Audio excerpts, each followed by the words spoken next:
This chest and lat focused upper day will have you looking like a fucking carrier plane. Starting off with an incline press, we got 3 sets here, 2 warm-up sets, 1 top set to failure. It's gonna be interior delt and upper chest bias. Second movement, we got a converging lat pull down. This allows us to move through frontal plane adduction, which is gonna bias that lower lat. We got 3 sets here, 2 warm-up sets, 1 top set to failure. Now, when I'm in this movement, I like to think about me kind of like doing a front double bicep at the peak contraction. That just helps me feel my lats more in the pose and translate this onto the stage. I also think about driving my elbows in front of me and down to my hip. So that is just gonna help you work the muscle from origin point to insertion.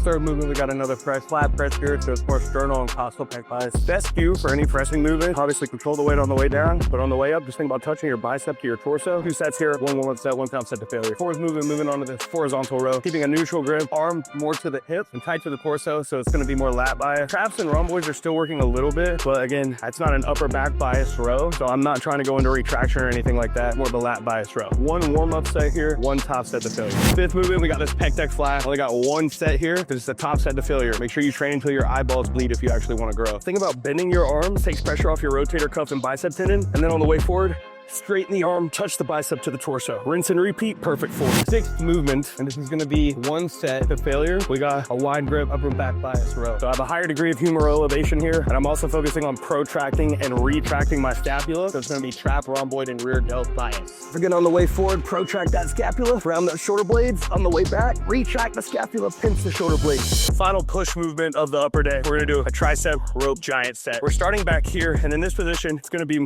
more shortened position bias. So there's gonna be less tension in that bent elbow position. It's gonna be more medial and lateral head. We're gonna start off here, like 5 to 6 reps.